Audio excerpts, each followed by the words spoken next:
There's an illustration I like.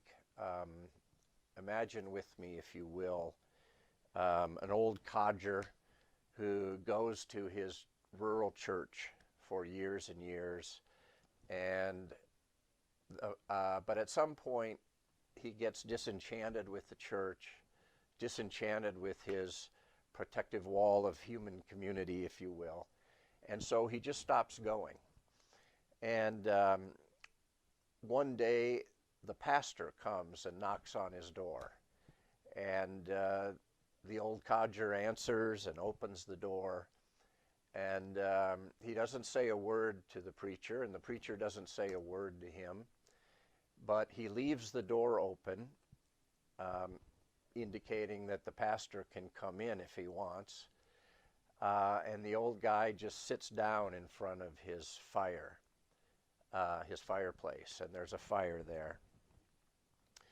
The preacher does go in and pulls up a chair and sits with him, doesn't say a word, but sits with him. And after a while, the preacher reached over and took the fireplace poker, and he reached into the fire and he pulled out a red hot burning ember.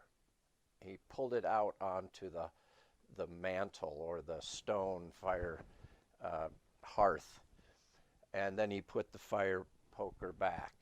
And again, no words were exchanged. The two men just sat there. And over the course of the next half hour or so, they watched that coal turn from bright red to amber to gray and then to black. Then the preacher reached out, grabbed the poker, and he pushed the coal back into the fire. And together they watched that singular ember turn back to gray, and then to amber, and then back to red hot.